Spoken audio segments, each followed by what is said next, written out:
നമസ്കാരം,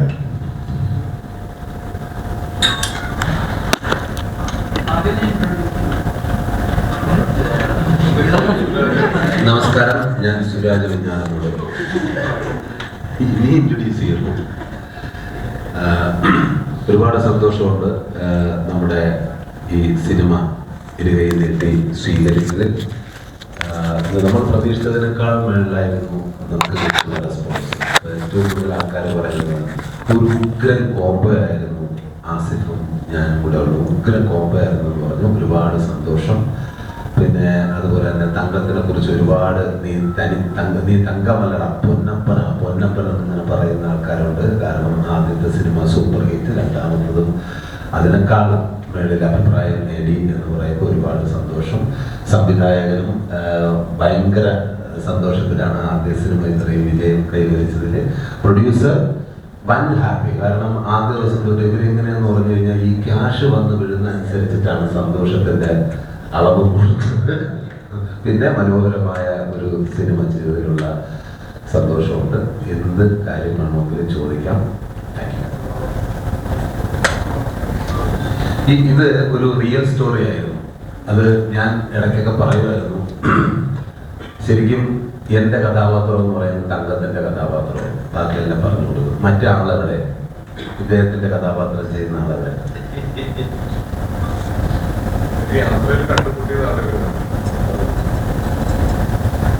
യാത്രയില് എല്ലാം അങ്ങനെ ഇല്ല. എന്നാൽ പോലും നമ്മൾ പല സീക്വൻസുകളൊക്കെ ജീവിതത്തിലുണ്ടായ ചില പല ഇൻസിഡൻസ് ഒക്കെ എടുത്ത് വെച്ചിട്ടൊക്കെയാണ്, കണ്ടതും കേട്ടതുമായ കാര്യങ്ങൾ എടുത്ത് വെച്ചിട്ടാണ് സ്ക്രിപ്റ്റ് തയ്യാറാക്കിയത്. എന്നാൽ അതിനകത്ത് ചെറിയൊരു എക്സ്പീരിയൻസ് ലൈൻ ഉണ്ട്. എക്സ്പീരിയൻസ് ലൈൻ ഉണ്ട്.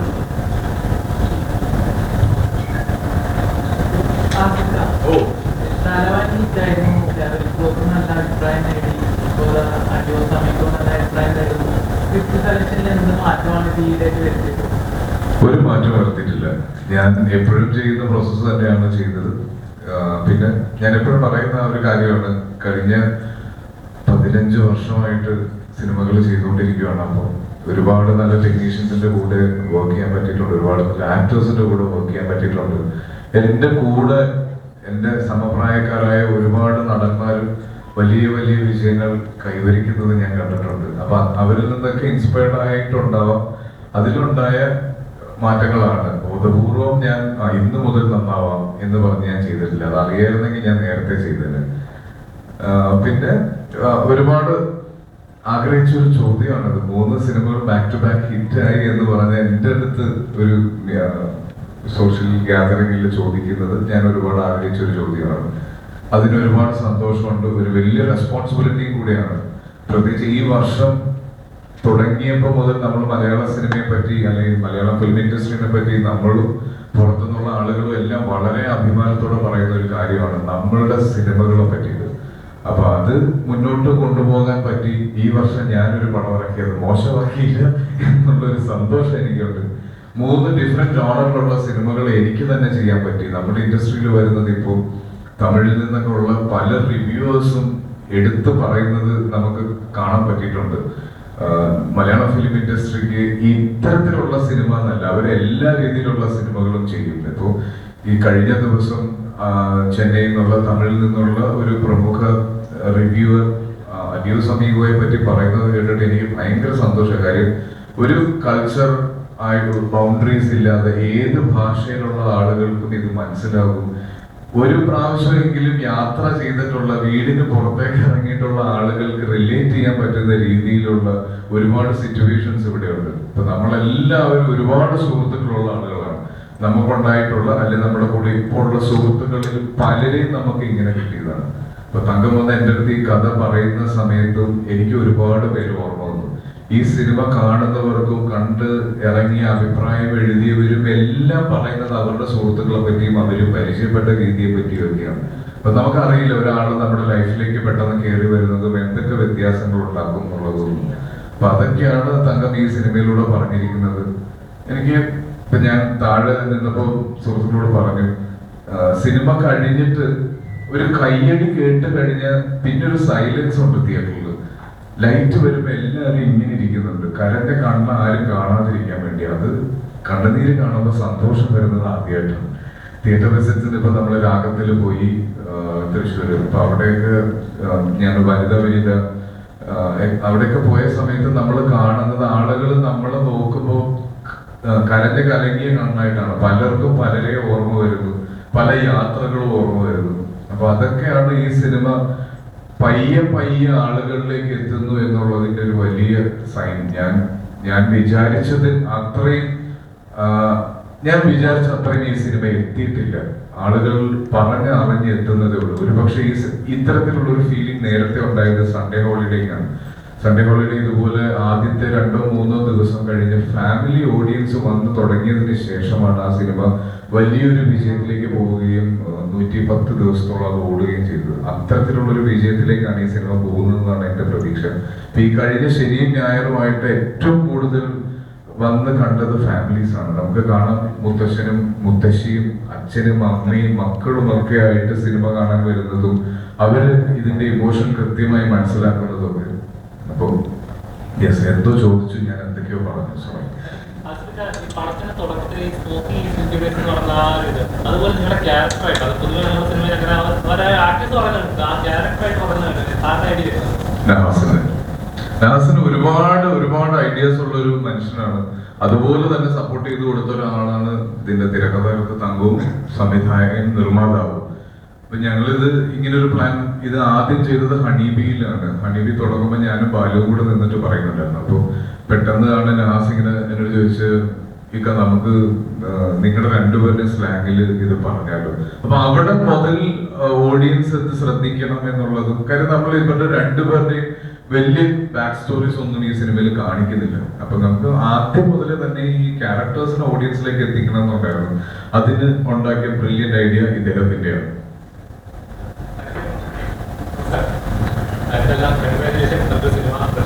Thank you.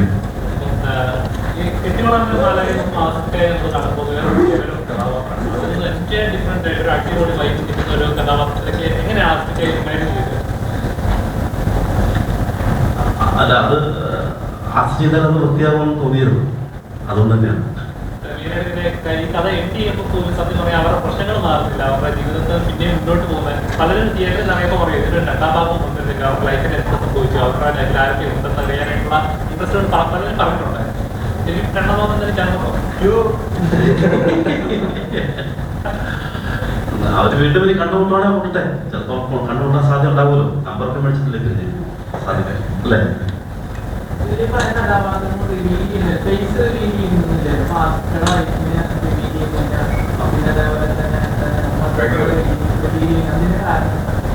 ഇവര് രണ്ടും ആണല്ലോ പോകുന്നത്. ഇവര് രണ്ടുപേരിലൂടെ കഥ സഞ്ചരിക്കുന്നുണ്ട്. നമുക്കത് ഈസിയായിട്ട് റിവീൽ ചെയ്യാമായിരുന്നു. അത് വേണ്ടാന്ന് വെച്ചിട്ടാണ്. കട്ട് ഇവരുടെ പെങ്ങളുടെ അടുത്തിട്ട് പോകാം, പ്രിൻസിന്റെ ഭാര്യ എടുത്തിട്ട് പോകാം, അമ്മച്ചിയുടെ എടുത്തിട്ട് പോകാം. അതൊക്കെ ചെയ്യാമായിരുന്നു. ചെയ്യില്ലാത്ത അതുകൊണ്ടാണ് അതെ, അത് മുറിഞ്ഞു പോകണമെന്ന് വിചാരിച്ചു ഇവരുടെ യാത്ര. നമ്മൾ പ്ലാൻ ചെയ്തതും തങ്കത്തിന്റെ മനസ്സിലുണ്ടായിരുന്നത് ഒരു യാത്രയാണ്. ആ യാത്ര അതുകൊണ്ടാണ് ഇവരുടെ പ്രശ്നങ്ങളൊന്നും അവസാനിക്കുന്നില്ല. ഇവര് വേറൊരു തലത്തിലേക്ക് ജീവിതം കൊണ്ടുപോകുന്നില്ല, ഒന്നുമില്ല. ആ യാത്ര മാത്രമാണ് നമ്മൾ കാണിക്കാൻ ആഗ്രഹിച്ചത്. അത് മാത്രമാണ്, അതിൽ മാത്രമാണ് കോൺസെൻട്രേറ്റ് ചെയ്തത്. അപ്പൊ ഈ ചോദ്യം വന്നതുകൊണ്ട് രണ്ടുപേരോടാണ് നന്ദി പറയാനുള്ളത്. അത് എങ്ങനെ നമ്മൾ സോഷ്യൽ മീഡിയ കൂടെ ഒന്നും പറഞ്ഞാൽ അത് മതിയാവില്ല. അതുകൊണ്ട് ഈ അവസരം ഞങ്ങൾ ഉപയോഗിക്കാം. അപർണ ബാലമുരളിയും രജിഷ വിജയനും അജു വർഗീസ് 3 പേരാണ് ഈ സിനിമയിൽ ശബ്ദം കൊണ്ട് അഭിനയിച്ചിരിക്കുന്നത്. ഇത് കേട്ട് ഇവരെ മനസ്സിലാക്കുക എന്ന് പറയുന്നത് വലിയൊരു അംഗീകാരം തന്നെയാണ്. ഞാൻ നേരത്തെ റോഷാക്കിന്റെ സമയത്ത് പറഞ്ഞ പോലെ കണ്ണ് കണ്ട ആളുകൾ മനസ്സിലാക്കി എന്ന് പറയുന്ന പോലെ ശബ്ദം കണ്ടവർ മനസ്സിലാക്കി. ഒരു നല്ല സിനിമയെ സപ്പോർട്ട് ചെയ്യാൻ അവർ ശബ്ദം കൊണ്ട് മുന്നോട്ട് വന്നു. അപ്പം ഒരു പക്ഷേ മലയാളം ഫിലിം ഇൻഡസ്ട്രിയിൽ മാത്രമുള്ള കാര്യങ്ങളാണ് ഇതെല്ലാം. ഒരു സിനിമയ്ക്ക് വേണ്ടിയിട്ട് ലീഡിംഗ് ആയിട്ട് നിൽക്കുന്ന മുൻനിരയിലുള്ള 3 താരങ്ങൾ ശബ്ദം തന്ന് ഇതില് ഭാഗമാകുന്നു എന്ന് പറയുന്നത് ഭയങ്കര അടിപൊളി കാര്യമാണ്. തിയേറ്ററിൽ ജിസേട്ടൻ ഒരു ഡയലോഗ് പറഞ്ഞിട്ടുണ്ട്. എനിക്ക് അന്ന് സത്യം പറയാൻ വളരെ ഇമോഷണൽ ആയിട്ട് ആസ്പിനെ ഇത് കെട്ടിപ്പിടിച്ച് കൊടുക്കണമെന്നുണ്ടായിരുന്നു. അന്ന് നേരെ ആസ്പിനെ കാണാനാണ് വരുന്നതെന്നൊക്കെ പറയുന്നത്. അത്ര ആസ്പിനെ കുറെ നാളുകൂടി കാണണമെന്ന് ആഗ്രഹിച്ചൊരു കഥാപാത്രത്തിൽ കാണാൻ സാധിച്ചെന്നൊക്കെ പറയാം. ഞാൻ വന്ന് കെട്ടിപ്പിടിച്ചു 2 ഉമ്മ കാര്യം ഞാൻ എത്രത്തോളം സിനിമയെ ഇഷ്ടപ്പെട്ടിട്ടുണ്ടെന്നും ഞാൻ സിനിമ എത്രത്തോളം ആഗ്രഹിക്കുന്നുണ്ടെന്നും സിനിമ എത്രത്തോളം എഫേർട്ട് ഞാൻ ഇടുന്നുണ്ടെന്നും ഒക്കെ ഏറ്റവും കൂടുതൽ അറിയാവുന്ന ആളുകളിൽ ഒരാൾ ജിസാണ്. അപ്പോൾ എൻ്റെ ഓരോ വിജയവും ജിസിന് സ്പെഷ്യൽ ആയിരിക്കും എന്നുള്ളത് എനിക്ക് ഉറപ്പുണ്ട്. അത് ജിസിന്റെ എക്സൈറ്റ്മെന്റിൽ എനിക്ക് മനസ്സിലായി. പിന്നെ ഈ സിനിമയുടെ രണ്ടാം ഭാഗം ഞാൻ ഇപ്പൊ കെട്ടിയോളെന്റെ മാലാക ചെയ്ത സമയത്ത് തങ്കം എനിക്ക് ഒരുപാട് ഭക്ഷണം കഴിക്കാനുള്ള അവസരം തന്നു. നല്ല വയറ് വേണം എന്ന് പറഞ്ഞാണ് തങ്കം കഥ പറയാൻ തുടങ്ങിയത്. ഈ സിനിമയ്ക്കും അങ്ങനെ തന്നെയാണ് തുടങ്ങിയത്. ഇപ്പൊ ആ സിനിമയില് ആ ഷർട്ട് ഇല്ലാതെ നിൽക്കുന്ന ഒരു പോർഷൻ ഉണ്ട്. അപ്പൊ അത് കണ്ടിട്ട് എൻ്റെ അടുത്ത് കുറെ പേര് പറഞ്ഞാൽ ഇങ്ങനെയൊക്കെ ബോഡി കാണിക്കണോ. എൻ്റെ അടുത്ത് തങ്കം ആദ്യം പറഞ്ഞതാണ് ആ സീനിൽ ഷർട്ട് ഇല്ലാണ്ട് നിൽക്കുമ്പോൾ ഒരു കോഴിയെ ഗ്രില്ല് ചെയ്യാനായിട്ട് ഓടിയിരിക്കണം എന്ന് പറഞ്ഞ് ഞാൻ അതിനുവേണ്ടി ഒരുപാട് എഫേർട്ട് ഇട്ടു. നല്ല വയറുണ്ടാക്കിയിട്ടുണ്ടായിരുന്നു. അപ്പൊ ഈ സിനിമ അങ്ങനെയുള്ള ഡീറ്റെയിലിംഗ് കൂടിയാണ് മുന്നോട്ട് പോകുന്നത്. അപ്പൊ ക്യാരക്ടേഴ്സ് രണ്ടുപേരുടെയും വളരെ ഇമ്പോർട്ടന്റ് ആണ്. നീ സുരാജേട്ടനോട് ചോദിക്കും പ്ലീസ്. കുറെ നാള് തമാശകൾ ചെയ്തു, പിന്നീട് കുറെ കൂടെ സീരിയസ് ആയിട്ട് കഥാപാത്രം ചെയ്തു. അപ്പൊ വീണ്ടും നാച്ചുറൽ നമ്മുടെ കൂട്ടത്തിൽ ഒരാളെ നമുക്ക് റിലേറ്റ് ചെയ്യാൻ പറ്റുന്ന ഒരാളുടെ ഒരു കഥാപാത്രം ചെയ്തു. ശരിക്കും പ്രേക്ഷകര് താങ്കളുടെ കഥാപാത്രത്തെ കാണുമ്പോൾ നമ്മുടെ ചുറ്റുവട്ടത്തുള്ള ഒരു നോർമൽ ഒരു വ്യക്തിയെ കാണുന്ന പോലെ അല്ലെങ്കിൽ ആ വ്യക്തി ഫേസ് ചെയ്യുന്ന പ്രശ്നങ്ങളൊക്കെ റിലേറ്റ് ചെയ്യാൻ പറ്റും. ഇതേപോലത്തെ കഥാപാത്രം ചെയ്യാനാണ് ഇവിടെ താല്പര്യം. എല്ലാത്തരം കഥാപാത്രങ്ങളും ചെയ്യണമെന്ന് ആഗ്രഹിക്കുന്നു. നമ്മുടെ കയ്യിൽ വരുന്നതിൽ ഏറ്റവും ബെസ്റ്റാണ് നമ്മൾ ചൂസ് ചെയ്യുന്നത്. അപ്പോൾ കെട്ടിയുള്ള ആളിൻ്റെ മാലാക കഴിഞ്ഞപ്പോൾ തന്നെ അദ്ദേഹത്തിന് നോട്ട് ഒറ്റതാണ്. എനിക്ക് തോന്നുന്നു അത് കഴിഞ്ഞ് റിലീസ് കഴിഞ്ഞ് 2 ആഴ്ച കഴിഞ്ഞപ്പോൾ തന്നെ എന്നോട് വന്ന് കഥ പറഞ്ഞു. 1 അല്ല 2, 3 കഥ പറഞ്ഞു. അതിൽ പിന്നെ അതിങ്ങനെ വൈകി എന്തായാലും അത് തിയേറ്ററിലേക്ക് എത്തി. ഒരുപാട് സന്തോഷം. കഥ പറഞ്ഞപ്പോൾ ഒരുപാട് ചിരിച്ചതാണ്. ഇത് ഒരു റിയൽ ലൈഫ് സ്റ്റോറി കൂടിയാണ്. പിന്നെ ഇത്തരത്തിലൊരു സിനിമയുടെ ഈ ഒരു വൻ വിജയമായി തീർന്ന സിനിമയുടെ ഭാഗമാകാൻ കഴിഞ്ഞതിൽ ഒരുപാട് സന്തോഷം. എല്ലാത്തരം വേഷങ്ങളും ചെയ്യണമെന്ന് ആഗ്രഹിക്കുന്നു. ഇത് മാത്രമല്ല, അങ്ങനെ നല്ല നല്ല കഥാപാത്രങ്ങൾ എൻ്റെ വരട്ടെ, നിങ്ങളെ സന്തോഷിപ്പിക്കാൻ പറ്റട്ടെ.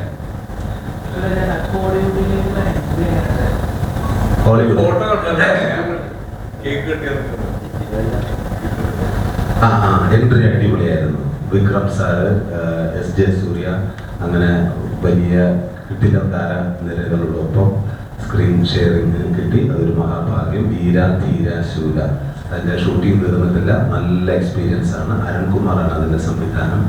അറിയാലോ, നമ്മുടെ സിദ്ധയുടെയൊക്കെ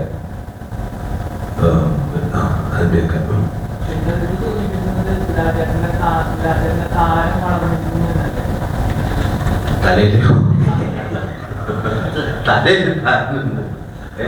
തീർച്ചയായിട്ടും അതിൽ ഒരുപാട് സന്തോഷമുണ്ട്.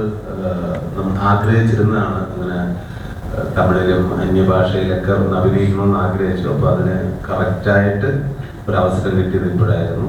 അത് മാക്സിമം നിങ്ങൾക്ക് ഒരു തരത്തിലും മോശം വരാതെ മാക്സിമം എൻ്റെ എല്ലാ എഫേർട്ടും ഞാൻ അതിൽ ഇട്ടിട്ടുണ്ട്.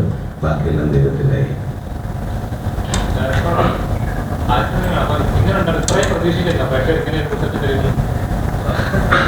അത് നമ്മള് ഭയങ്കരമായിട്ട് ആഗ്രഹിച്ച സിനിമയാണ്. അപ്പം അങ്ങനെ തിയേറ്ററിൽ നിന്ന് ഈ പറഞ്ഞ പ്രേക്ഷകരുടെ പടം കഴിയുമ്പോൾ കിട്ടുന്ന റെസ്പോൺസ് ആകുമ്പോൾ ഒരുപാട് സന്തോഷമുണ്ട്.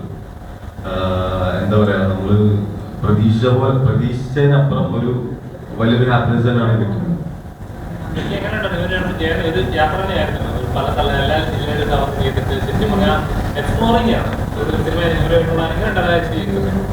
അടിപൊളി എക്സ്പീരിയൻസ് ആയിരുന്നു. അതായത് നമ്മളിപ്പോ ആ സിനിമ നിങ്ങൾ കണ്ട പോലെ നമ്മൾ ട്രാവൽ ചെയ്ത് ഷൂട്ട് ചെയ്തതാണ്. അപ്പം അതിന്റെ ഒരു എക്സ്പീരിയൻസ് ഉറപ്പായിട്ട് അടിപൊളിയായിരുന്നു.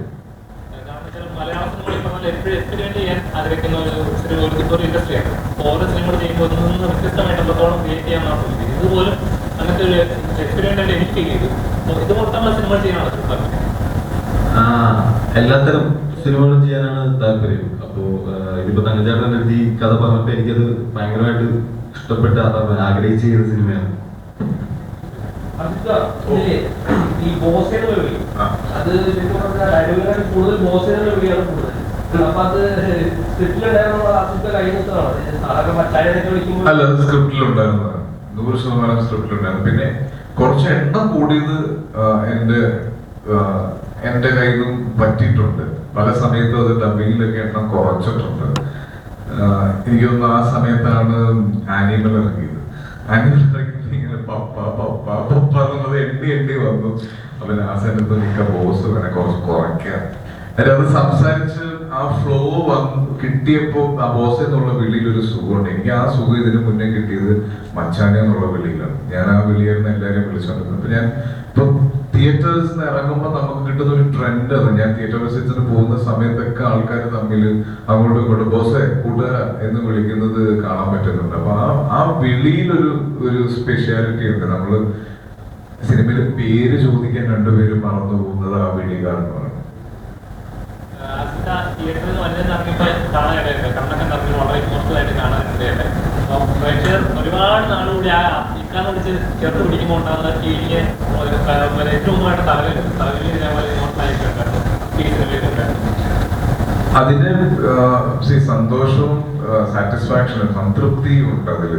ഈ സിനിമയ്ക്ക് അത്രയും എഫേർട്ട് ഇട്ടിട്ടുണ്ട്. ഒരു നിർമ്മാതാവുണ്ട്, അദ്ദേഹം മുടക്കിയ പൈസയുണ്ട്, ഒരു പുതിയ സംവിധായകന്റെ സ്വപ്നങ്ങളുണ്ട്, ഒരു വലിയ ഹിറ്റിന് ശേഷം രണ്ടാമത് സിനിമ ചെയ്യുന്ന ഒരു തിരക്കഥാകൃത്തുണ്ട്, ആദ്യമായി ഒന്നിക്കുന്ന 2 സുഹൃത്തുക്കളുണ്ട്. അപ്പൊ ഇവരുടെ എല്ലാവരുടെയും ആഗ്രഹമാണ് ഈ സിനിമയ്ക്ക് നല്ലത് വരിക, നല്ലത് സംഭവിക്കുക എന്നുള്ളത്. അപ്പൊ അത് സംഭവിക്കുന്നതിനുമ്പോ ഉണ്ടാവുന്ന ഇമോഷനാണ് അതെല്ലാം. മിസ്റ്റർ ക്യൂ ചോദിക്കാം.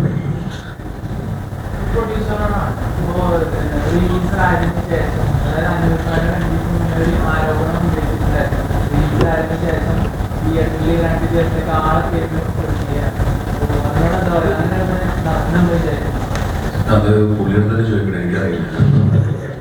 അങ്ങനെ പുള്ളി പറഞ്ഞിട്ടുണ്ടെങ്കിൽ അത് പുള്ളിയുടെ അഭിപ്രായമല്ലേ, പുള്ളിയുടെ തന്നെ ചോദിക്കണം.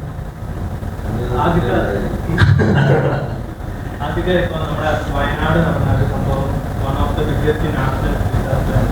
അപ്പൊ അതിനുശേഷം ഇറങ്ങുന്ന മലയാള സിനിമകളുടെ ഒരു സിനിമയാണ് അഴിയൂർ. അപ്പം ഇത്തരത്തിൽ സിനിമയ്ക്ക് പോകാനോ അല്ലെങ്കിൽ അത്തരത്തിലുള്ള വിനോദങ്ങൾക്ക് വേണ്ടി പണം മാറ്റി വെച്ച ഒരുപാട് ആളുകൾ ഇപ്പൊ ആ ഒരു മുഖ്യമന്ത്രിയുടെ ദുരിതാശ്വാസ ഫണ്ടിലേക്ക് പണം കൊടുത്തിട്ടുണ്ട്. ഈ സിനിമയുടെ റിലീസ് പോസ്റ്റ്പോൺ ചെയ്തിട്ട് വീണ്ടും അതിലേക്ക് ആ ഒരു ഡേറ്റിലേക്ക് ആക്കുന്നുണ്ട്. അപ്പം ഈ ഒരു പർട്ടിക്കുലർ ടൈമിലല്ലായിരുന്നെങ്കിൽ ഇതിലും കൂടുതൽ ആളുകൾ തിയേറ്ററിലേക്ക് വരില്ല. അതിനെപ്പറ്റി ഇനി നമ്മൾ ചിന്തിച്ചിട്ട് കാര്യമില്ല. നമുക്ക് എല്ലാവർക്കും മുന്നോട്ട് പോയേ പറ്റുള്ളൂ. നമ്മളിപ്പോ ജീവിതത്തില് അവിടെ അതിന് വ്യക്തിമായവർക്കും ഇനിയൊരു ജീവിതമുണ്ട്, അവര് മുന്നോട്ട് പോകുന്നുണ്ട്. അവര് മുന്നോട്ട് പോകാൻ നമ്മളെ കൊണ്ടൊക്കെ പറ്റുന്ന പോലെ നമ്മളെ സഹായിക്കുന്നുണ്ട്. നമ്മളെപ്പോഴും കൂടെയുണ്ട്. അത് കഴിഞ്ഞ ദിവസത്തെ പോലെ അവിടുത്തെ രക്ഷാപ്രവർത്തനം നിർത്തിയത് കൊണ്ടോ പട്ടാളക്കാരെ തിരിച്ചു പോയത് കൊണ്ടോ ഒന്നും അത് അവിടെ തീരുന്നില്ല. നമ്മളെപ്പോഴും അവരുടെ കൂടെയുണ്ട്. എന്താവശ്യം വന്നാലും നമ്മളുണ്ട്. അതുപോലെ തന്നെയാണ് നമ്മളുടെ ബാക്കിയുള്ള എല്ലാവരുടെയും ജീവിതവും. അത് മുന്നോട്ട് പോയേ പറ്റുള്ളൂ. നമ്മളിപ്പോ സിനിമ ഷൂട്ട് ചെയ്തു, ഇതിന്റെ ഫുൾ പണികളും തീർത്ത് നമ്മൾ 2-ാം തീയതി റിലീസ് ചെയ്യാൻ നിൽക്കുന്നതിന്റെ ഒരു ദിവസം മുന്നെയാണ് ഇത് സംഭവിക്കുന്നതും. അപ്പൊ തന്നെ നമ്മളെല്ലാവരും സിനിമാ സംഘടന എല്ലാവരും ഒറ്റക്കെട്ടായി റിലീസുകൾ മാറ്റിവെച്ചു. അതൊരിക്കലും ആള് കുറയും എന്ന് ഓർത്തിട്ടല്ല, നമ്മളത് ചെയ്യാൻ പാടില്ല എന്ന് തിരിച്ചറിഞ്ഞിട്ട് തന്നെയാണ്. അത് ആശയ്ക്കും അങ്ങനെ ഒരു തീരുമാനം എടുത്തു. അപ്പൊ നമുക്കിത് ഇത്രയും ഷൂട്ട് കഴിഞ്ഞ് ഇത്രയും നിർമ്മാതാവിന് ചെലവായ പൈസ മുഴുവൻ അവിടെ ബ്ലോക്കായി കിടക്കുന്നു എന്ന് പറഞ്ഞൊരു അവസ്ഥയിൽ ഇനിയും ഇത് ഹോൾഡ് ചെയ്ത് വെക്കുന്നതിൽ കാര്യമില്ല. അപ്പൊ ഒരാൾ മുന്നോട്ട് വരണം. നമുക്ക് നമ്മളെ കൊണ്ട് ചെയ്യാൻ പറ്റുന്നത് ചെയ്ത് തുടങ്ങിയതിനു ശേഷം നമ്മുടെ പ്രൊഫഷനിലേക്ക് വരുമ്പോൾ നമ്മൾ തീർച്ചയായിട്ടും അടുത്ത സ്റ്റെപ്പ് എന്നുള്ള രീതിയിൽ ഇതിന്റെ റിലീസിനെ പറ്റി നമ്മൾ ചിന്തിച്ചു. വളരെ മിതമായ രീതിയിൽ ഇതിന്റെ ഒരു മാർക്കറ്റിങ്ങിനെ പറ്റി ചിന്തിച്ചു. അപ്പൊ നമുക്ക് ഇതിന്റെ ഈ സിനിമയിലുള്ള ഒരു കോൺഫിഡൻസ് കൊണ്ട് തന്നെയാണ് നമ്മൾ വളരെ മിനിമലായ ആ സമയത്ത് നമുക്ക് സോഷ്യൽ മീഡിയ കൂടെ ആളുകളെ ക്ഷണിക്കുന്നതിനും ഈ സിനിമയെ പറ്റി പറയുന്നതിനും ഈ സിനിമയുടെ വിജയം ആഘോഷിക്കുന്നതിനും ഒക്കെ ഒരു ലിമിറ്റേഷൻ ഉണ്ട്. പക്ഷെ അപ്പോഴെല്ലാം നമുക്കുള്ളൊരു കോൺഫിഡൻസ് എന്ന് പറഞ്ഞാൽ ഈ സിനിമയിലാണ്. ഈ സിനിമ ഇറങ്ങി കണ്ടു കഴിയുന്നവർ തമ്മിൽ പരസ്പരം സംസാരിക്കുകയും ഒരു സിനിമ എപ്പോഴും വിജയിക്കുന്നത് മൗത്ത് പബ്ലിസിറ്റി കൂടെയാണ്. അപ്പൊ അത് ഈ സിനിമയ്ക്ക് സംഭവിക്കും എന്നുള്ളത് വളരെ ഒരു ഉറച്ച വിശ്വാസം ഉണ്ടായിരുന്നു. പല സമയത്തും പല ആളുകളും ഇതിന് ലാഗ് ഉണ്ടെന്നൊക്കെ പറയുന്നത് കേട്ടിട്ടും നമ്മളൊന്ന് ടെൻഷൻ ആവുമ്പോൾ തിയേറ്റേഴ്സിൽ നിന്ന് കിട്ടുന്ന റെസ്പോൺസ് അത്രയും മനോഹരമായിരുന്നു. നമ്മൾ നേരിട്ട് കാണുന്നതും സോഷ്യൽ മീഡിയയിലൂടെ കിട്ടുന്നതും ഇപ്പൊ നിങ്ങളെല്ലാവരും റിവ്യൂസ് ഇട്ടതും എല്ലാം അത്തരത്തിലുള്ളതാണ്. അപ്പൊ അതാണ് നമ്മൾ ശരിക്കും ഈ സിനിമയ്ക്ക് ആഗ്രഹിച്ചതും സംഭവിച്ചുകൊണ്ടിരിക്കുന്നത്. മാത്രമല്ല നമുക്ക് എല്ലാവർക്കും പറയാൻ സമാനതകളില്ലാത്ത ദുരന്തമാണ് വയനാട് സംഭവിച്ചത്. അപ്പോൾ അവിടെ നിന്ന് വരുന്ന വാർത്തകൾ ഡെയിലി നമ്മൾ ന്യൂസിലൂടെ ഇത് കണ്ടുകൊണ്ടിരിക്കുകയാണ്. അവിടെ ഉള്ള ആൾക്കാർക്ക് മാത്രമല്ല ഇത് കണ്ടുകൊണ്ടിരിക്കുന്നത്, നമുക്കും ട്രോമയുടെ ഒരു വേറൊരു രീതിയിലേക്ക് പോയിക്കൊണ്ടിരിക്കുകയാണ്. തീർച്ചയായിട്ടും നമ്മുടെ ഈ സിനിമ അതിജീവനത്തിൻ്റെ കഥയാണ്. അപ്പോൾ അതിൽ നിന്നും ഫുൾ ടൈം നമ്മളെല്ലാവരും ഈ ടി വിയിലൂടെ ഈ ന്യൂസ് ഇങ്ങനെ കണ്ടുകൊണ്ടിരിക്കുന്നു. അത് കുറേ കഴിയുമ്പോൾ നമുക്ക് ബാധിച്ച പോലെ തന്നെയാണ്. അപ്പോൾ അതിനൊക്കെ ആ കറക്റ്റ് ടൈം വന്നപ്പോൾ തന്നെയാണ് നമ്മുടെ സിനിമ റിലീസാക്കിയതും. ഈ സിനിമയും ഒരു അതിജീവനത്തിൻ്റെ കഥയാണ്. ഇപ്പോൾ എന്താ, നമ്മുടെ സഹോദരങ്ങളെ തിരിച്ചു കൊണ്ടുവരേണ്ട ഉത്തരവാദിത്വം നമ്മുടെ എല്ലാവരുടെയും ഉത്തരവാദിത്വമാണ്, കടമയാണ്. അത് ഇനിയും എന്തൊക്കെ ചെയ്യാൻ പറ്റുമോ അതെല്ലാം നമ്മുടെ ഭാഗത്ത് നിന്നും ഉണ്ടാവും. Thank you. ഈ മലയാള സിനിമയുടെ ഫസ്റ്റ് ഹാഫിന്റെ സക്സസ് ഭയങ്കരമായിട്ട് ചർച്ച ചെയ്യപ്പെടുന്നു. അഡിയോസ് അമീഗോസ് കഴിഞ്ഞിട്ട് ഈ സെക്കൻഡ് ഹാഫിലെ മോസ്റ്റ് അവൈറ്റിംഗ് എന്ന് പറയുമ്പോഴും രണ്ട് സിനിമകൾ ഓടുകുതിര ചാടുകുതിരയും ഹോളിവുഡ് ടൈപ്സ് ആണ്. രണ്ടും താങ്കളുടെ പ്രൊഡക്ഷനിൽ വരുന്നു. അതിന്റെ ഇപ്പോഴത്തെ ഒരു കറണ്ട് സ്റ്റാറ്റസ് എങ്ങനെയായിരിക്കും? പ്രോബ്ലി ഒരു ഒക്ടോബർ കഴിയുമ്പോൾ കഴിയും. ഒരു ഫെബ്രുവരി നെക്സ്റ്റ് ഇയർ ആണ് റിലീസ് പ്ലാൻ ചെയ്തിരിക്കുന്നത്. ബോളിവുഡ് ടൈംസ് ജനുവരി സ്റ്റാർട്ട് ചെയ്യാനുള്ള പ്ലാനാണ്. അതുമായി അടുത്തൊരു ഓണമൊക്കെ ആവുന്നതാണ് പ്ലാൻ. എല്ലാം പ്ലാനാണ്.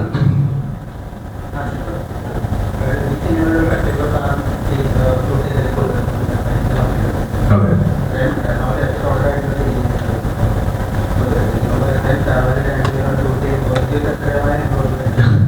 ഇല്ല, ഇതില് രണ്ട് കാര്യങ്ങളാണ്. ഒന്ന് ഈ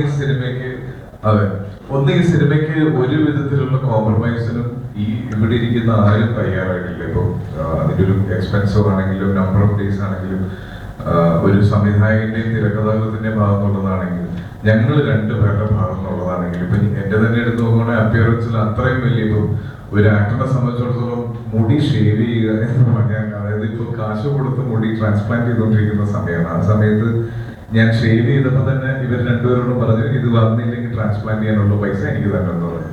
അപ്പൊ അത്രയും എഫേർട്ട് മുതൽ എന്ത് അതെ അപ്പൊ സംഭവിച്ചു. ഹബ്ബില് വെച്ചിട്ട് പലർക്കും നമ്മളെ തിരിച്ചറിയാൻ സാധിച്ചില്ല എന്നുള്ളതാണ് ഏറ്റവും വലിയ സന്തോഷം. പക്ഷെ അല്ല, ആസിഫിനെയും പെട്ടെന്ന് കിട്ടുന്നില്ല, പിന്നെ എന്നെയും കിട്ടുന്നില്ല. ഞാനും ആ ബസ് സ്റ്റാൻഡിലെ സൈഡിൽ കൂടെ ചെന്നിരിക്കും. എൻ്റെ അടുത്ത് വന്നിട്ട് മനയെ കോട്ടയം ബസ് എന്നൊക്കെ ചോദിച്ചിട്ട് ആൾക്കാർ പോയിട്ടുണ്ട്. അത് ഒരു ഭാഗ്യം. അവസാനം ഒരു ഡയലോഗ് പറയുന്നുണ്ട്, അവിടെ പോയാലും വളരെ റിയാലിറ്റിയായിട്ട് വളരെയധികം സിംഗ് ചെയ്യുന്നൊരു ഡയലോഗാണ്. എപ്പോഴും ആ സുഹൃത്തുമായിട്ട് ആ സുഹൃത്തുക്കൾ എങ്ങനെയാണ്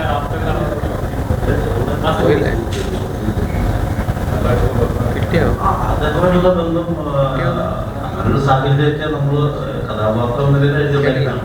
പക്ഷെ എനിക്കങ്ങനെ സുഹൃത്തുണ്ട്, അത് വിട്ടുപോകില്ല. അത്ര സാഹചര്യം ഉണ്ടായില്ലെങ്കിൽ പോലും അയാൾ ഇപ്പോഴും എന്നോടൊപ്പം ഉണ്ട്. എന്റെ ഫ്ലാറ്റ് ഉണ്ട്. ഒരുപാട് ഡയലോഗ്സ് സിനിമയിലുണ്ട്. ഇപ്പൊ ഞാൻ സുരാജേട്ടനോട് പറയുന്ന ഒരു ഡയലോഗാണ് എനിക്ക് ട്രെൻഡിങ് ആയിട്ട് ഫീൽ ചെയ്ത ഒരു സാധനം. നമ്മുടെ ലൈഫിൽ എന്ത് പ്രശ്നം ഉണ്ടാകുമ്പോ കാറ്റ് കല്ലടിച്ചോണ്ട് നമ്മളിത് ഇങ്ങനെ നിൽക്കണമെന്ന് പറയും. അത് ഭയങ്കര മീനിങ് ഫുൾ ആയിട്ടുള്ള, ഭയങ്കര മോട്ടിവേഷൻ ആയിട്ടുള്ള ഒരു ഡയലോഗാണ്. ഞാൻ അത് അനുഭവിച്ച ആളാണ്. ഒരുപാട് സിനിമകൾ ഇറങ്ങുമ്പോഴും ഞാൻ കാറ്റ് കല്ലടിച്ച പോലെ നിന്നുകൊണ്ടാണ് എനിക്ക് ഇപ്പോഴും സിനിമ ചെയ്യാൻ പറ്റുന്നതെന്നാണ് എനിക്ക് തോന്നുന്നത്. അത് തങ്കത്തിന്റെ പല സിറ്റുവേഷൻസിലും വരുന്ന ഡയലോഗ്, പ്രത്യേകിച്ച് എനിക്ക് തോന്നുന്ന ആളുകൾ കരഞ്ഞു പോകുന്നു എന്ന് നമ്മൾ പറയുന്ന ടൈലന്റിലെ ഏറ്റവും മീനിങ് ഫുൾ ആയിട്ടുള്ള ഡയലോഗ്സിൽ ഒന്ന് അതാണ്. ഒന്നുമല്ല, ഈ സിനിമ നമ്മൾ എല്ലാവരും ഭയങ്കര ആഗ്രഹിച്ച് ഷൂട്ട് ചെയ്ത ഒരു സിനിമയാണ്. കാരണം ഈ സിനിമയുടെ ഏറ്റവും വലിയ ചാലഞ്ച് എന്താണെന്ന് പറഞ്ഞാൽ രണ്ട് ആക്ടേഴ്സിന്റെ ടേക്സ്. അതായത് ഈ സിനിമ ഷൂട്ട് നടക്കുന്ന സമയത്ത് ആസിക്കോ സുരാജേട്ടനോ ഒരു പനി വന്നുകൊണ്ട് ഷൂട്ട് നടക്കില്ല. അത് അങ്ങനെ ഏകദേശം ഒരു വർഷം കൊണ്ട് ഇവരെ ടേക്സ് മാനേജ് ചെയ്ത് ഷൂട്ട് ചെയ്ത് അപ്പോൾ ഈ എല്ലാം, അതായത് ഞങ്ങളെല്ലാം ഇതിന്റെ സിനിമ ജിംഷിയാണെങ്കിലും വിഷ്ണു ആണെങ്കിലും തങ്കം, നാസ്, ആസി, സുരാജേട്ടൻ. സുരാജേട്ടൻ ഞാൻ ചെയ്ത 4ാമത്തെ സിനിമയാണ്. അപ്പോൾ ഞങ്ങൾ ഒരുപാട് സുഹൃത്തുക്കൾ വളരെ ആഗ്രഹത്തോടെ ചെയ്തൊരു സിനിമയാണ്. പക്ഷേ ഈ സിനിമ ഞങ്ങൾ പ്രതീക്ഷ ഒരു റിസൾട്ടും അതിനേക്കാളും വലിയ റിസൾട്ടാണ് കഴിഞ്ഞ 3 ദിവസമായിട്ട് നമ്മുടെ പ്രേക്ഷകർ തന്നുകൊണ്ടിരിക്കുന്നത്. കാരണം ഏതൊരു സിനിമയും നമ്മൾ ഇപ്പോൾ ഫസ്റ്റ് ഡേ സിനിമ റിലീസായി ആ ഫസ്റ്റ് ഡേനേക്കാളും സെക്കൻഡ് ഡേ അതിന്റെ കളക്ഷൻ ഇൻക്രീസ് ചെയ്യുക, തേർഡ് ഡേ അതിനേക്കാൾ ഇൻക്രീസ് ചെയ്യുക, അതാണ് ഒരു സിനിമ വിജയം അങ്ങനെയാണ് സംഭവിക്കുന്നത്. അപ്പോൾ ഇത് ഒരുപാട് റിവ്യൂസ്, അതായത് എനിക്കൊക്കെ വന്ന മെസ്സേജിൽ ഒരു കൈയും നടക്കില്ല. അതാണ്. അപ്പോൾ എല്ലാവരോടും ഇത് ഓഡിയൻസിനോട് പറയണം, thank you so much for accepting our film. ചോദ്യം ചോദിക്കുന്നതിന് മുന്നേ ഒരു കാര്യം പറയാം. ഔട്ട്ഫിറ്റ് അടിപൊളിയായിരുന്നു. സാധാരണ ആദ്യം ഇത്തരത്തിലുള്ള ഔട്ട്ഫിറ്റിലേക്ക് വരാറുണ്ട്. ഇവനെ കണ്ടല്ലേ നമ്മളും പഠിക്കുന്നത്. ഇങ്ങനെയുള്ള കുറേ വ്യക്തികളുണ്ട്. ഇപ്പൊ ഒരുപാട് സന്തോഷം. ഇത് വിക്രം സാർ ഇതുപോലെ പറഞ്ഞു, ഔട്ട്ഫിറ്റ്സ് സൂപ്പർ നൈസ്. ഇതേ സാധനം തന്നെ അന്ന് കിട്ടത്. Thank you. ആസിഫിക്കോടൊപ്പം ഒരു സിനിമ അഭിനയിച്ചിട്ട് കുറെ നാളെ അഭിനയിച്ചിട്ടില്ല എന്ന് പറഞ്ഞു. അഭിനയിച്ചിട്ടേ ഇല്ല. അപ്പൊ ഇതില് ത്രൂ ഔട്ട് നിങ്ങൾ ഒരുമിച്ചാണ്. അപ്പൊ ഇനി ഒരു ആസിഫിക്കോടൊപ്പം അഭിനയിക്കാനായിട്ട് റിയാക്ഷൻ അപ്പൊ അഡ്വാൻസ് ഇനി വാങ്ങിക്കുന്നത് പറയാൻ വരുമ്പോ തന്നെ ഇരി ആസിഫുമായിട്ടാണ് അഡ്വാൻസ് ഇല്ല, ഡേറ്റ് പറ എന്ന് പറയും. മാറാതിരിക്കാനാണ് അഡ്വാൻസ് കേട്ടോ. കാര്യം എന്നെ ഓക്കെ എന്ന് പറഞ്ഞിട്ട് പിന്നെ മാറ്റിക്കുന്നു. ആദ്യം അഡ്വാൻസ് തന്നെ ബ്ലോക്ക് ചെയ്യും. റെഡി. എല്ലാവരും പറയുന്നത് നല്ല കോമ്പിനേഷൻ ആയിരുന്നു. ആ കോമ്പിനേഷനിൽ ഇത്രയും ഒരു ഹിറ്റ് സമ്മാനിക്കാൻ കഴിഞ്ഞതിൽ ഒരുപാട് സന്തോഷം. ഇനിയും അത് സംഭവിക്കട്ടെ. ഞാൻ റെഡിയാണ്. പിടിക്കാൻ സാർ. അപ്പോൾ എല്ലാവർക്കും ഒരുപാട് നന്ദി. ഈ രാവിലെ തന്നെ ഇങ്ങനെ ഒരു പ്രസ് മീറ്റ് വെച്ചതിലും നിങ്ങൾ എല്ലാവരും എത്തിയതിലും ഇത്രയും ക്വസ്റ്റ്യങ്ങൾ ചോദിച്ചു, ഇത്രയും ആക്റ്റീവായിട്ട് കൂടെ നിൽക്കുന്നതിൽ ഒരുപാട് സന്തോഷം. എപ്പോഴും ഈ ചിരി എന്നെ കാണുമ്പോഴും ഞങ്ങളെ കാണുമ്പോഴും നിങ്ങളുടെ മുഖത്ത് ഉണ്ടാവട്ടെ എന്ന് ഞാൻ ആഗ്രഹിക്കുന്നു. ഈ സിനിമ ഇനിയും അർഹിക്കുന്ന ഒരു വലിയ വിജയമുണ്ട്. അതിലേക്ക് എത്തിക്കാൻ നിങ്ങളുടെയും കൂടെ സഹായം വേണം. അപ്പോൾ ഉറപ്പായിട്ടും ഓൺലൈൻ മീഡിയ എന്നുള്ള രീതിയിലും TV മീഡിയ എന്നുള്ള രീതിയിലും എല്ലാ സപ്പോർട്ടും ഞാൻ പ്രതീക്ഷിക്കുന്നു. നന്ദി. എന്റെ വാപ്പ എന്നോട് ചോദിച്ചിരുന്നില്ലായിരുന്നു. അനിയനിപ്പോ സിനിമ ചെയ്തുകൊണ്ടിരിക്കുന്നു. സുരേഷ് ഏട്ടനോട് ഒരു സിനിമ ചെയ്തിട്ടുണ്ട്, അത് ഇറങ്ങാനുണ്ട്.